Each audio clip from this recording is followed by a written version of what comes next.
E é feito de tinta acrílica, né? É, orgânica. Tudo muito orgânico, muito natureza. E não pode tocar, tá? Don't touch, it's art. Você tá chamando o Brito? Romero Brito? Se eu tô chamando? Catrina? É óbvio, velho. Vai doer pra caralho meu braço, velho. Guarapari Búzios é minha arte. E o Brito? Romero Brito? Minha vida. Tá bom. É de rua? Eu não sei nem onde eu tô, velho.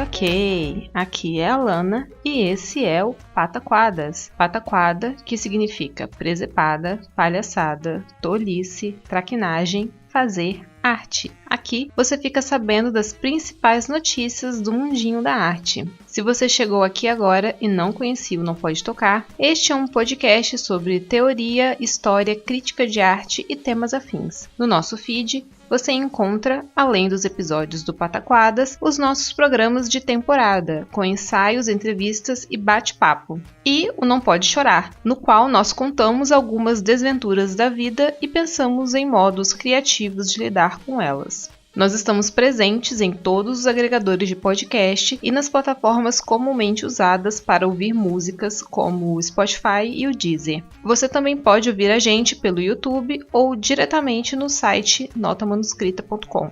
Em notamanuscrita.com, você encontra a postagem original com a descrição completa deste episódio. Se você ficar com preguiça de digitar notamanuscrita.com no seu navegador, basta clicar na imagem da capa que, na maioria dos tocadores de podcast, você será direcionado para a postagem original. Lá, você encontra os links para as referências comentadas no episódio e para os nossos perfis pessoais e oficiais. Quem comanda os nossos perfis oficiais é o Tiwi, o primeiro e único cão podcaster. Vai lá ganhar os lambeijos do Titi.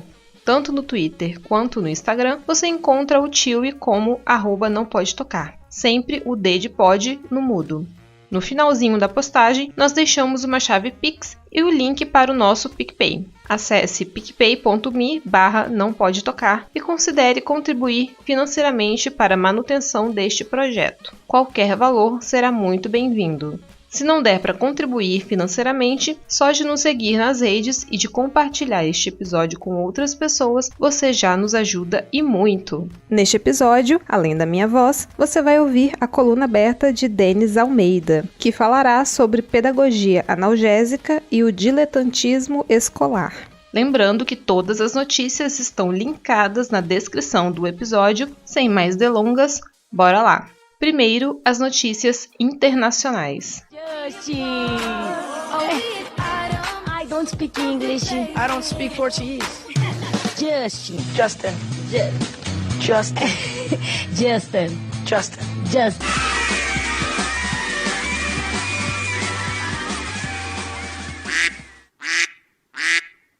Notícia do dia 3 de abril. A Galeria Nacional de Londres alterou o título de um desenho do impressionista Edgar Degas. Antes chamado de Dançarinas Russas, agora passa a se chamar Dançarinas Ucranianas. Essa decisão faria parte de um movimento para repensar interpretações tidas como preguiçosas e que resultam em rotulagens incorretas de patrimônio cultural ucraniano. Essa mudança responde às reclamações e comentários que ucranianos fizeram em redes sociais. No desenho em pastel do Degas, está representada uma trupe de dança que se apresentou em Paris no final da vida do artista, no começo do século XX. As roupas das dançarinas destacam o azul e o amarelo, que são as cores símbolo da Ucrânia, e deixam perceber fitas e guirlandas que são parte das vestimentas típicas da região. Ao jornal The Guardian, o porta-voz da National Gallery disse que o título desta pintura tem sido um ponto de discussão contínuo por muitos anos e é discutido na literatura acadêmica. No entanto, houve um aumento no foco no mês passado devido à situação atual. Portanto, sentimos que era um momento apropriado para atualizar o título da pintura para refletir melhor o assunto tratado na obra. Maria Tkachenko, fundadora e diretora ucraniana da Art Unit, que representa artistas emergentes, incluindo 21 artistas ucranianos no momento, disse o seguinte: eu entendo que o termo arte russa se tornou um termo genérico e que foi útil, mas é realmente importante agora fazer as coisas direito. Como ucraniana, no passado eu já fui chamada de russa, e a minha herança ucraniana já foi descrita como russa. Referindo-se à ação realizada em relação à obra de Degas, o porta-voz da Galeria Nacional acrescentou: também estamos muito abertos a receber feedback do público sobre obras específicas e respondemos regularmente aos comentários partilhados pelo nosso público, incluindo os feitos nas redes sociais. Próxima notícia. Notícia do dia 12 de abril. A famosa escultura O Pensador, de Rodin, será leiloada pela Casa de Leilões Christie's, de Paris. Essa peça de bronze, em específico, faz parte de uma coleção chamada O Grande Estilo, que é de um apartamento parisiense projetado pelo famoso decorador Alberto Pinto. Esse imóvel será leiloado em seu conjunto, quer dizer, com todos os móveis, objetos de decoração e obras de arte. Eu disse essa peça porque esculturas de bronze costumam ter várias cópias. Esse é o caso de O Pensador. Essa escultura, que mostra um homem sentado com o queixo apoiado no punho, fazia parte, originalmente, de um conjunto de esculturas para a Porta do Inferno, inspirada na obra de Dante. Esse conjunto tinha sido pensado pelo Rodin em 1880, mas, a partir do Salão de Paris, de 1904, O Pensador começou a ser exibida como uma escultura em separado. Depois da morte de Rodin, em 1917, o Museu Rodin decidiu fazer 26 cópias autorizadas. A última foi feita em 1969. Hoje, ao todo, há apenas 40 cópias autorizadas de O Pensador. Esta cópia, que será leiloada em junho, fará uma turnê pelo mundo, de Nova York até Hong Kong, antes de voltar para Paris. O atual recorde de venda de uma cópia de O Pensador é de quase 72 milhões de reais. A expectativa da casa de leilões é de que essa cópia seja vendida um pouco acima desse valor. Próxima notícia. Notícia do dia 19 de abril. Em quase 130 anos de Bienal de Veneza, essa é a primeira vez que a curadoria da mostra será encabeçada por uma mulher. Cecília Alemany propõe uma bienal que desafia o atual cenário caótico do mundo e se alicerça em discussões do pós-humanismo, nas heranças surrealistas de Leonora Carrington e no reposicionamento do ser humano como topo da cadeia de espécies. Nessa edição, a maioria dos mais de 200 escalados para ocupar os salões dos Arsenale e dos Giardini é composta por mulheres e pessoas não binárias. Além disso, é marcante a presença de artistas de fora do eixo Europa-Estados Unidos, como é o caso do artista brasileiro indígena Macuxi Jaideres Bell, falecido em novembro de 2021, e de outros nomes brasileiros como Lenora de Barros, Luiz Roque, Rosana Paulino e Solange Pessoa. Nas palavras da curadora da Bienal: quando olhamos as bienais do passado, é estarrecedor ver como sempre foi baixo o número de mulheres. O fato de haver agora uma maioria delas tem a ver com imaginar um mundo em que o homem branco europeu não esteja no centro. E vamos para as notícias nacionais. Vamos mostrar cultura para esse povo? Vamos, faz um gritinho aí pra nós.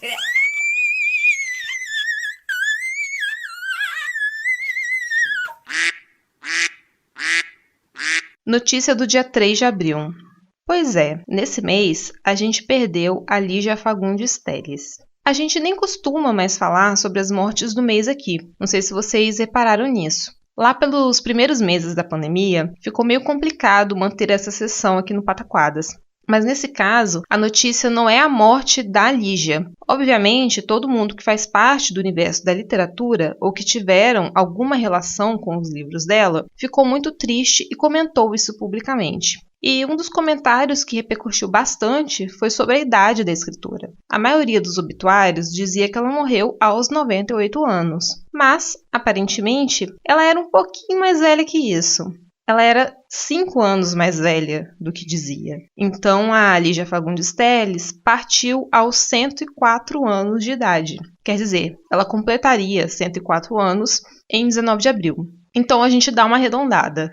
Quem se atentou para esse fato foi o sociólogo e genealogista Daniel Tadoni. Ele comentou isso por alto e as pessoas questionaram a fonte das informações. E para comprovar o que ele havia dito, o sociólogo reuniu os documentos que registraram a idade da escritora, inclusive o próprio registro de nascimento dela, que foi lavrado em 23 de abril de 1918. Então tá aí um novo nível de esconder a idade. Próxima notícia. Notícia do dia 11 de abril.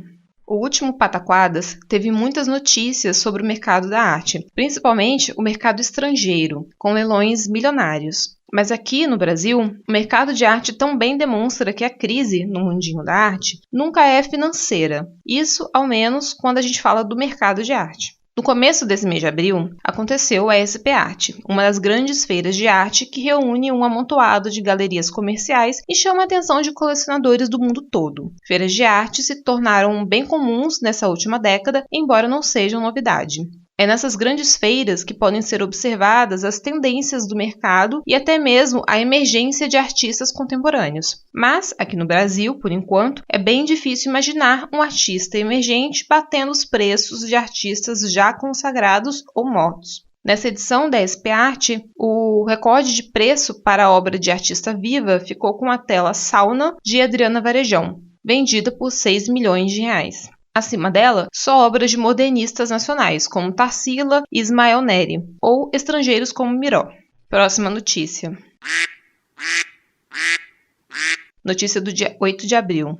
Aos 79 anos, Gilberto Gil passou a ocupar a cadeira de número 20 da Academia Brasileira de Letras. Antes, a cadeira foi ocupada por Murilo Melo Filho, que foi advogado, escritor e um dos grandes jornalistas brasileiros da segunda metade do século XX. Gil é, nesse momento, o segundo homem preto a ocupar uma cadeira na ABL. O outro imortal preto é Domício Proença Filho, que foi presidente da academia em 2016 e 2017. A trajetória de Gilberto Gil não dá para ser resumida, mas vale destacar que, além da sua mundialmente reconhecida carreira como músico e compositor, ele publicou livros como Gilberto Bem Perto, Disposições Amoráveis e Cultura pela Palavra, artigos, entrevistas e discursos dos ministros da Cultura de 2003 a 2010.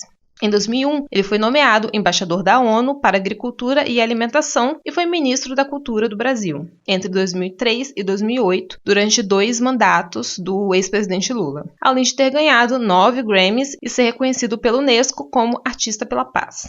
Em seu discurso, Gilberto Gil disse: "Entre tantas honrarias que a vida generosamente me proporcionou, essa tem para mim uma dimensão especial. Não só porque aqui é a casa de Machado de Assis, um escritor universal, afrodescendente como eu, mas também porque a ABL, fundada em 20 de julho de 1897, representa, mesmo para quem a critica, a instância maior que legitima e consagra de forma perene a atividade de um escritor ou criador cultural em nosso país. A Academia Brasileira de Letras é a casa da palavra e da memória cultural do Brasil, e tem uma responsabilidade grande no sentido de fortalecer uma imagem intelectual do país, que se impõe à maré do obscurantismo, da ignorância e demagogia de feição antidemocrática. Poucas vezes na nossa história republicana, o escritor, o artista, o produtor de cultura foram tão hostilizados e depreciados como agora.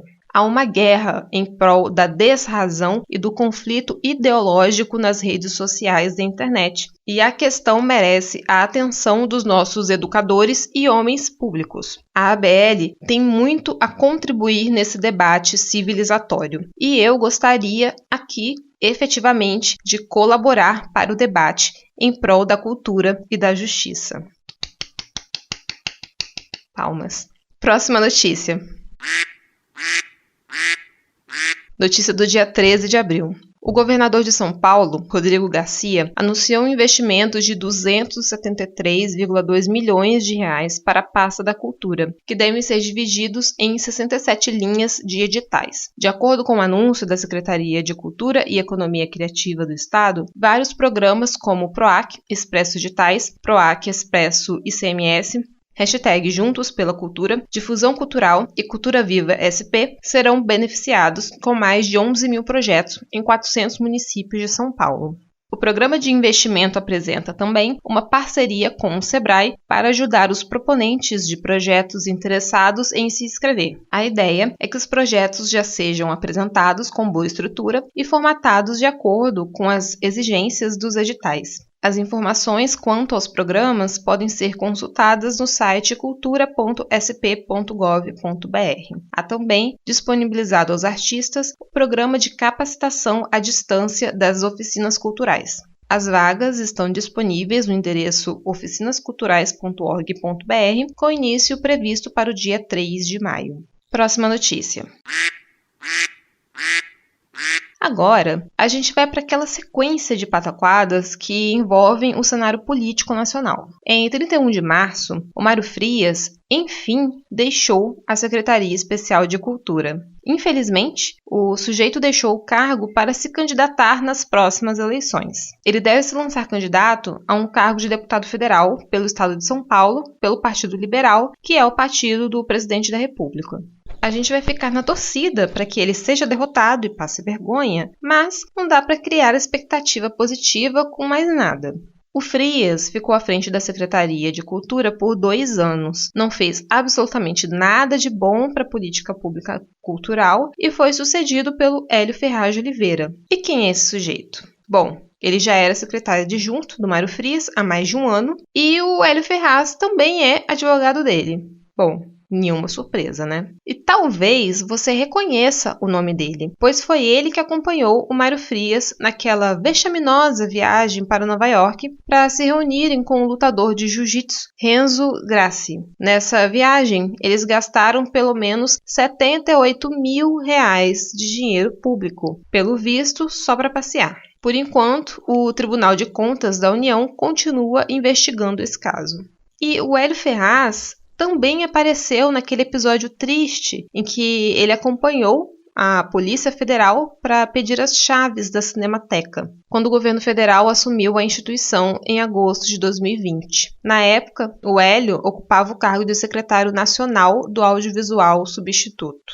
Um ex-servidor, que prefere não se identificar, disse ao jornal Folha de São Paulo que o novo secretário é conhecido no gabinete por não trabalhar, por armar confusão contra os colegas e por ter demorado para dar andamento em questões relativas à Cinemateca. Bom, até aí nada surpreendente, né? Sobre o legado de Mário Frias na pasta da cultura, eu abro aspas para o João Perassolo na Folha de São Paulo desse mesmo 31 de março. Ele disse que fragilização da classe artística e esvaziamento do papel de instituições culturais vinculadas ao governo federal. O legado que deixa para o setor o agora ex-secretário Mário Frias, exonerado da Secretaria Especial de Cultura nesta quinta-feira, dia 31, para se lançar candidato a deputado federal por São Paulo, é de destruição generalizada, dizem profissionais da área, no que poderia ser considerado um não legado, dada a ausência de políticas propositivas da pasta comandada pelo ex-galã de Malhação por quase 2 anos. Uma grande reestruturação na Lei Rouanet, que mudou para pior a vida de pequenos artistas e de grandes instituições, agrava o quadro, além da maledicência constante contra a classe artística em postagens cheias de ódio nas redes sociais e a pressão de Frias para que leis benéficas para o setor cultural, como a Aldir Blanc e a Paulo Gustavo, não fossem para frente. Junto ao secretário de Fomento, André Porciúncula, Frias minou a credibilidade da Rouanet. Isto foi operacionalizado com uma instrução normativa que alterou radicalmente o funcionamento da lei ao nivelar artistas por baixo, por exemplo, limitando os cachês a R$3 mil, e ao impedir que um patrocinador invista num mesmo projeto por mais de 2 anos seguidos, dificultando a perenidade das relações no setor. O legado de terra arrasada deixado por Frias só foi possível com a colaboração irrestrita de Porciúncula, um ex-policial militar sem experiência na área cultural que ganhou quase tanto destaque quanto o secretário perante a União Pública. E por falar em Porciúncula... Vamos para a próxima notícia do dia 19 de abril. Ex-secretário de Fomento à Cultura, André Porciúncula, orientou o uso da Lei Rouanet em produções pró-armas. Porciúncula não está mais no cargo porque, assim como seu ex-chefinho, deve se lançar candidato a deputado federal. No caso dele, pelo estado da Bahia. Essa fala do Porciúncula foi feita em 28 de março em um evento chamado Convenção Nacional Pró-Armas. Nesse evento, no qual estava presente também o Mário Frias, o ex-secretário disse coisas como, abre aspas, chama os senhores a usarem a Lei Rouanet, que é uma lei de incentivo tributário também, para que vocês que possuem contatos com empresários ou então que sejam empresários financiem eventos pró-armas com a lei de incentivo, eventos culturais sobre arma de fogo com a lei de incentivo. Sejam agentes modificadores. Ele disse ainda que deveria ser feito investimento para trazer filmes sobre o armamento, da importância do armamento para a civilização, a importância do armamento para garantir a liberdade humana. E aquela que deve ser a pior pérola dessa notícia toda. Se a gente acredita em armas, a gente precisa criar os heróis. Nem sentido essa frase faz. Pois é, essa aí deve ser a principal plataforma de campanha dele para se eleger deputado federal. E como ele terá o apoio da indústria de armas, não duvido que ele seja eleito. Depois desses dois criarem seus seguidores radicalizados nas redes sociais e em eventos como esse, os novos nomes que assumirão a pasta da cultura praticamente não usam as redes sociais. Nenhum deles parece usar o Twitter e no máximo tem perfis discretos no Instagram, ou nem isso. Daí você pode perceber como funciona parte de uma estratégia de campanha para as eleições. Todo esse povo que ficou nas manchetes durante os últimos 2 ou 3 anos, sempre com notícias que agradavam a base bolsonarista ultra-radical, agora aproveita sua fama para a eleição. Enquanto isso, os novos nomes, ainda que sejam tão desprezíveis quanto os anteriores, são orientados a não chamarem a atenção para não atrapalhar a campanha. Por exemplo, o atual cabeça da Secretaria Especial de Cultura, Hélio Ferraz, não fez nem questão de comentar a nossa próxima notícia. Do dia 6 de abril, Bolsonaro veta integralmente Lei Paulo Gustavo. O presidente disse não para o projeto de lei que previa o repasse de 3,86 bilhões de reais em recursos federais a estados e municípios para o enfrentamento dos efeitos da pandemia da Covid sobre o setor cultural. Essa proposta de lei foi apresentada pelo senador Paulo Rocha, do PT do Pará, e recebeu amplo apoio de outros parlamentares. O apelido do PLP 73/2021, obviamente homenageia o ator e humorista Paulo Gustavo, que morreu em maio do ano passado, vítima da Covid. Para custear esse dinheiro todo, a proposta de lei aponta o uso de recursos do superávit financeiro do Fundo Nacional de Cultura. Além disso, o projeto alteraria a Lei de Responsabilidade Fiscal para permitir que os entes federativos excluam os recursos recebidos da meta de resultado primário. Desse jeito, daria para garantir a verba sem criar problemas fiscais. De acordo com a senadora Zenaide Maria, do PROS Rio Grande do Norte, não surpreende o veto de Bolsonaro à Lei Paulo Gustavo, porque este é um governo que odeia a cultura. Mas o veto também denota imensa falta de visão, pois os investimentos do setor ajudam o Brasil a sair da crise. Cultura é boa por si só, mas também gera emprego e renda. O veto do presidente provavelmente vai ser derrubado pelo Congresso e deve ter votos até da base do governo. Para entender a importância desse projeto de lei, eu abro aspas para o historiador e curador Márcio Tavares, em texto para a Folha de São Paulo, publicado no dia 18 de abril. Disponibilizar 3,8 bilhões de reais dos recursos da própria cultura para atender o setor é o mínimo que se pode fazer por uma área que vive um cenário de calamidade. Além disso, os melhores estudos indicam que, a cada real investido em cultura, ao menos R$ 1,59 retornam aos cofres públicos. Isso sinaliza que o investimento previsto pela Lei Paulo Gustavo irá garantir um fôlego imprescindível para o setor e ainda resultará em melhoria na situação fiscal do país. Isto é, só há benefícios para a sociedade com a implementação da lei, sem contar que o conjunto da população se beneficiará com a produção de enorme acervo artístico acessível a todos. Por fim, é preciso esclarecer que os recursos da Lei Paulo Gustavo não retiram dinheiro de outras áreas. É falsa a declaração do presidente da República de que a verba poderia ser desviada para atender outras áreas.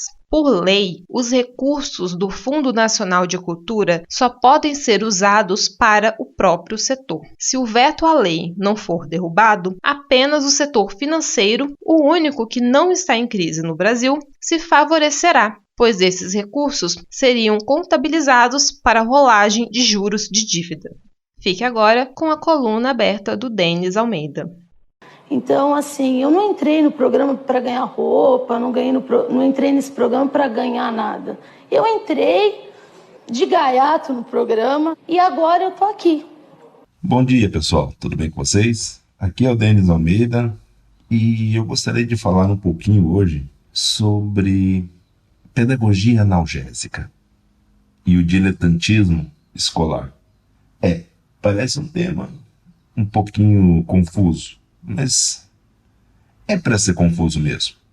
Um fio que escrevi alguns dias atrás teve alguma repercussão sobre como, principalmente nas escolas particulares, nesses 20 anos em que eu trabalho como professor, eu venho notado como, ao invés de aparecerem livros de pedagogia com autores, por exemplo, como Paulo Freire, Piaget, Vygotsky, Montessori, eu vejo outros autores, Léo Freiman, Augusto Cury, Gabriel Chalita e o clássico desses textos que é Quem Ama Educa, de Samitiba. Por que eu estou falando sobre isso? Porque é cada vez mais comum diretores ou coordenadores, que podem ser chamados também de supervisores, dependendo de onde você mora, usarem esses autores que são de autoajuda como referência, ao invés da literatura pedagógica, de fato. E por que isso acontece? Porque dentro das escolas particulares, principalmente, tem havido, nos últimos 25 anos, uma tentativa de transformar todos os processos pedagógicos em produtos que atendem uma forma específica, que atende públicos específicos, né? Aí nós temos as escolas fortes, as escolas construtivistas, as escolas conteudistas, as escolas que deixam o aluno à vontade, aquelas escolas em que o que importa realmente é que o aluno seja feliz. Mas é cada vez mais raro essas escolas que pensam a educação enquanto um processo intelectual. As escolas em que pensam-se o processo de aprendizagem como um fruto de contradições, frustrações, leitura, planejamento, em que existe realmente uma conversa nesse tal tripé que é a família, a escola, professores, gestores, funcionários e o aluno. E que esse tripé trabalhe junto para isso. Para isso é necessário que haja leitura, haja preparação, sim. Temos a mania de achar que o processo pedagógico ele é intelectualmente inferior ao processo que a gente vê na graduação, pós-graduação, mestrado, sendo que ele é a base de tudo. Parece uma obviedade o que eu estou falando, e é uma obviedade, mas cada dia que passa, a gente vê mais o que eu vou chamar agora de diletantismo pedagógico. Uma ação, um pensamento recorrente de que qualquer um é capaz de dar aula. A gente viu isso no novo ensino médio, em que agora é permitido que, se você tem conhecimento notório do campo teórico referente à disciplina, você já pode dar aula nos itinerários do novo ensino médio. Mas espera aí, é tão fácil dar aula assim? Bem, se você quer dar uma aula meia boca, realmente é fácil, é você chegar lá e começar a falar para os alunos, sem se importar se eles estão me ouvindo, sem se importar se a mensagem é clara, sem se importar com o que eles estão aprendendo. Isso não é exatamente dar uma aula, é mais por uma palestra. Sim, existe diferença entre palestra e aula. A palestra você vai, consegue as inscrições, as pessoas lhe pagam, você entra, fala por 1 hora, 2, depende do quanto você combinou antes, e acabou. Você já ganhou este tempo, você já ganhou pelo que você vai falar, e se eles não lhe ouvem, o problema é deles. A aula é um pouquinho diferente, a aula requer diálogo, a aula requer você colocar a pessoa em contradição com o que ela pensava que sabia sobre o assunto, ou fazê-la realmente iniciar-se naquele assunto. Isso requer um pouquinho mais de preparação, isso requer um pouquinho mais de dedicação. A maior parte dos profissionais com quem eu convivo realmente dá aulas. Ele se debruça sobre o material base, ele pensa nos alunos que terão a aula, ele pensa no que é essencial que esse público aprenda para poder seguir adiante dentro do curso. Ele vai planejar. O que é planejar? É sentar-se e ver qual conteúdo vai ser dado, para quem ele vai ser ministrado e usando que recursos e estratégias. Isso é planejamento de verdade. Não aquele papel solto que a gente às vezes é obrigado a entregar no início do ano para cumprir um protocolo. Não. Planejamento requer dedicação, mas ele também não é um contrato. Eu não sou obrigado a cumprir tudo à risca. Por quê? Outra contradição do processo pedagógico. Às vezes o que a gente planeja não é o que acontece na sala de aula. E isso vai nos obrigar a repensar todo o processo constantemente. E isso é que é uma beleza. Uma pessoa que é diletante acha que não. A pessoa que é de fora desse ambiente acha que não. É só chegar, dar a aula sobre o assunto, pedir alguns exercícios, corrigi-los e acabou. E no final do bimestre ou do período de avaliação, o aluno vai lá, faz a prova e acabou. É assim mesmo? Não. Não é apenas uma conversa. Esse diletantismo é fruto da desvalorização da educação no Brasil. Esse diletantismo é uma das maiores provas de que a nossa sociedade não valoriza os professores de fato. Dá-se um presente no dia 15 de outubro, mas no dia a dia fala-se que qualquer pessoa é capaz de realizar aquele trabalho. Um bocado contraditório, né? E você acaba de aprender um pouquinho a real importância que se dá à educação no Brasil. E de como as aparências, muitas vezes, importam mais do que a essência. E aí eu volto na educação analgésica. Muitas escolas não estão pensando mais em realmente proporcionar um processo de aprendizagem efetivo para os seus alunos. Elas pensam em vender produtos. Eu vou vender a aprovação no vestibular de universidade pública, uma boa colocação no Enem. Eu vou vender que o seu filho não terá grandes problemas na sua vida acadêmica. Eu posso vender que o seu filho vai ser feliz na minha escola. Eu posso vender que a sua filha não vai ter nenhum caso de assédio dentro da escola. Eu posso vender que o seu filho nunca vai sofrer preconceitos. Eu posso vender de que a educação é divertida. Eu posso vender um quartel, eu posso vender um playground, eu posso vender um circo, eu posso vender uma fazenda, existem os casos, eu posso vender isso tudo, sem me preocupar em proporcionar educação. Essa é a grande diferença. E é por isso que esses autores que eu mencionei lá no início estão fazendo tanto sucesso há tantos anos, porque eles não têm preocupação com a educação.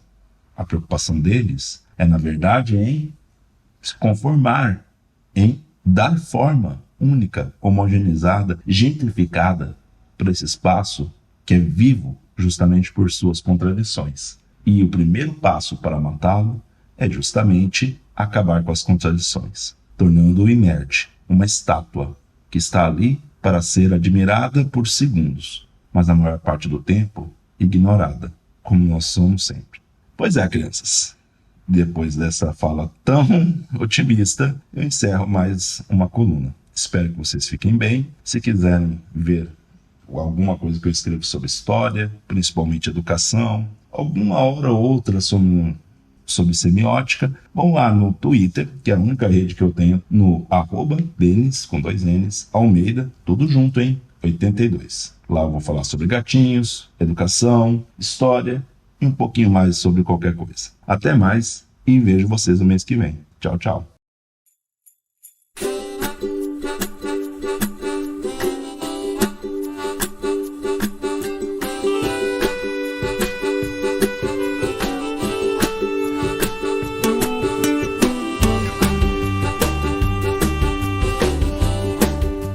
encerramos mais um episódio do Pataquadas. Se você gostou, fala com a gente. Você pode entrar em contato com a gente através do nosso e-mail, que é o nãopodetocar@gmail.com, ou um dos nossos perfis pessoais e oficiais, que estarão todos linkados na descrição completa deste episódio, na postagem original em notamanuscrita.com. Em notamanuscrita.com você encontra, além dos episódios de todas as nossas temporadas, textos de processo, resenhas, crônicas, contos, críticas, ensaios, artigos acadêmicos e diversas outras produções. Aproveita que você está aí e confere o finalzinho da postagem. Lá você encontra uma chave Pix e o link para o nosso PicPay. Acesse picpay.me/nãopodetocar e considere apoiar financeiramente este projeto. Se não der para apoiar financeiramente, só de seguir os nossos perfis oficiais e compartilhar este episódio, você já nos ajuda e muito. Tanto no Twitter quanto no Instagram, você encontra a gente com @nãopodetocar. E quem comanda as nossas redes sociais é o Tiwi, o primeiro e único cão podcaster. Vai lá ganhar os lambejos do Titi. E por hoje é isso. Na semana que vem, se tudo der certo, a gente volta com mais um episódio da temporada do Não Pode Tocar. Tchau!